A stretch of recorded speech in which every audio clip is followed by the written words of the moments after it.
sobat penelusuran amatir, apa kabar buat kalian semua yang ada di rumah? Semoga kabar kalian selalu sehat ya. Oke sobat penelusuran amatir, kembali lagi di channel YouTube Penelusuran Amatir, channel YouTube yang menceritakan kisah-kisah mistis dan misteri yang akan kita bagikan kepada kalian pecinta cerita horor ya. Oke teman-teman, jadi di sini ada salah satu narasumber kita yang nggak kita sebutin namanya, kita samarkan ya, namanya Mbak Yeni.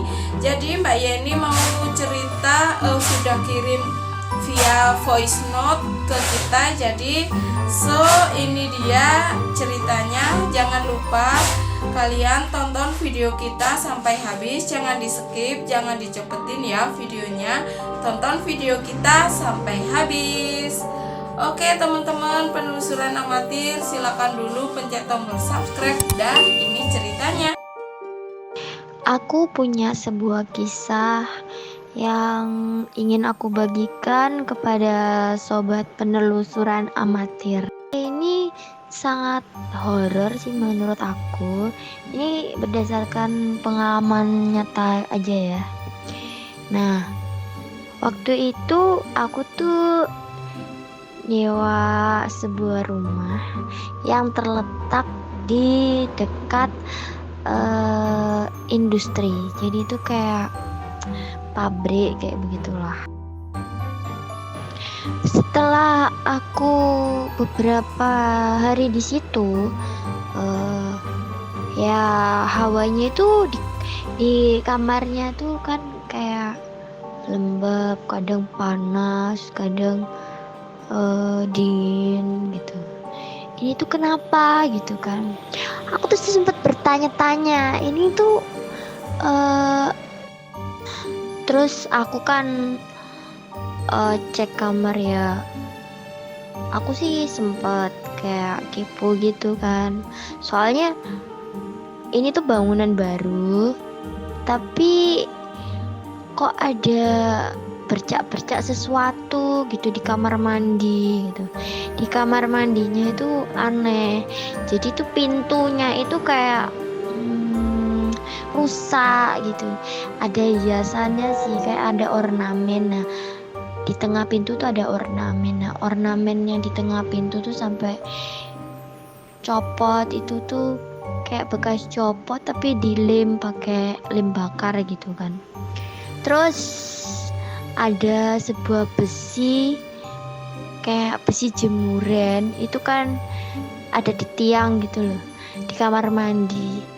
Nah itu betul-betul besi yang udah paten, mungkin ditancapkan di tembok kamar mandi buat jemur ya. Itu kok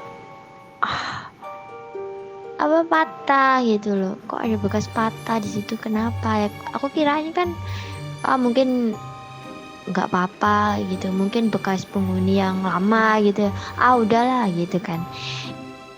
Kejadiannya tuh kayak tiba-tiba tuh pas malam tuh kayak ada suara cewek ngeringi gitu, kayak gitu, kayak agak-agak nangis gitu loh. Terus aku kan kebangun gitu kan, terus siapa gitu, kok ada suara-suara cewek nangis gitu. Terus hilang lagi suara itu gitu. Terus aku kan kebangun, terus aku ke kamar mandi tuh. Habis di kamar mandi itu di gorong-gorongnya tuh tiba-tiba banyak rambut, guys. Dia tuh banyak rambut yang ada di kamar mandi gitu. Kok ini rambutnya panjang-panjang gitu. Aku mulai kepo dan kok meresahkan begini gitu kan. Terus akhirnya tuh aku manggil temen aku buat datang. Nah kebetulan ternyata itu temen aku tuh kenal sama tetangga yang aku huni ini. Tiba-tiba tetangga itu cerita sama temen aku. Dia tuh cerita kayak begini, kamu kok nggak ngeri ya nyewa di tempat ini? Ini kok tempatnya bekas orang gantung diri loh gitu. Terus temen aku kaget dong, masa iya sih bekasnya bunuh diri gitu kan. Iya, kalau nggak percaya lihat aja di kamar mandi. Dan ternyata bener dugaan kita kan, ada apa-apa itu di kamar mandi. Soalnya tuh selalu ada keanehan yang di kamar mandi, kayak ada rambut, kayak tiba-tiba dia ngerengek, terus kayak ada bayangan tiba-tiba tuh masuk di kamar mandi kayak gitu. Terus pintunya itu kayak patah gitu, kayak habis didobrak, terus kayak ornamennya bekas lem bakar, terus kayak apa besinya patah gitu. Banyak. Akhirnya kita tanya-tanya dong, siapa sih yang gantung diri gitu kan. Nah ternyata itu kata tetangganya itu yang gantung diri itu kayak seorang anak sekolah sih, katanya gitu. Mungkin dia depresi atau apa, nggak tahu penyebabnya, kita nggak ngerti karena ya nggak mau lebih lanjut tahu tentang hal itu, karena kan kalau kita lebih tahu nanti kita lebih takut gitu kalau ada di situ gitu kan. Jadinya ya udahlah ya, kita udah tahu kasusnya itu begitu, ada kasus begitu di situ. Terus akhirnya aku sama tim aku yang lain tuh berinisiatif kayak gitu kan, berinisiatif buat mendoakan arwahnya. Dan kalian tahu Besti apa yang terjadi selanjutnya itu?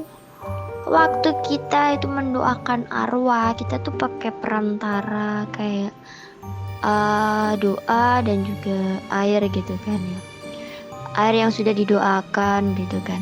Terus tiba-tiba itu salah satu tim aku tuh maju di depan Besti. Nah dia tuh sebagai pemimpin doanya itu, dia maju ke depan, di depan kamar mandi. Nah itu merinding semua Besti, merinding semua. Terus ada suara cewek gitu kan, kayak seperti itu Besti. Ya ampun, takut banget gak sih tuh? Itu tuh ngeri banget jir. Terus dia tuh mulai cipratin apa tuh air kan, airnya tuh mulai dicipratin, air doa kita tuh dicipratin tuh ke sekitar kamar mandi itu. Tiba-tiba yang terjadi adalah lampu kamar mandi kita itu mati hidup gitu, kayak mati hidup, mati hidup, mati hidup, mati hidup kayak begitu kan. Wah ternyata dia tuh menunjukkan eksistensinya. Tiba-tiba dia tuh muncul, dia tuh menampakkan diri, benar-benar menampakkan diri di dekat tim kami, di dekat tempat tidur. Jadi tuh kamar mandinya itu kan deket sama tempat tidur tuh. Nah, dia tuh berdiri di situ dan itu benar-benar dia tuh menampakkan dirinya, dan dia tuh mengucapkan kayak terima kasih lah. Pokoknya dia tuh memunculkan diri, memunculkan eksistensinya untuk berterima kasih pada kami. Dan dia tuh udah gak mau ganggu lagi, karena dia tuh udah merasa udah tenang, udah terbebas, arwahnya sudah damai, sudah didoakan sama kita. Jadi dia udah gak mau ganggu-ganggu lagi, dan udah gak ada kejadian-kejadian itu lagi semenjak itu.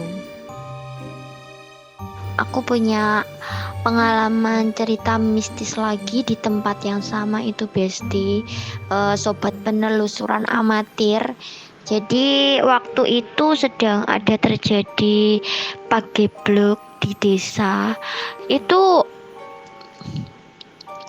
tiba-tiba itu jam berapa ya, jam 1 malam itu ada yang mengetuk pintu, tapi tuh nggak ada orang gitu. Dan konon katanya kalau diketuk terus dibukain pintu, itu orang yang membukakan pintu tuh akan sakit atau bisa meninggal gitu katanya ya kan. Lah kita tuh dulu nggak percaya tentang hal itu, dan ternyata itu ada di desa tersebut, pemirsa. Itu terjadi 2 kali. Jadi waktu kita itu malam udah tidur ya, tiba-tiba itu pintu tuh diketuk dari luar itu kan.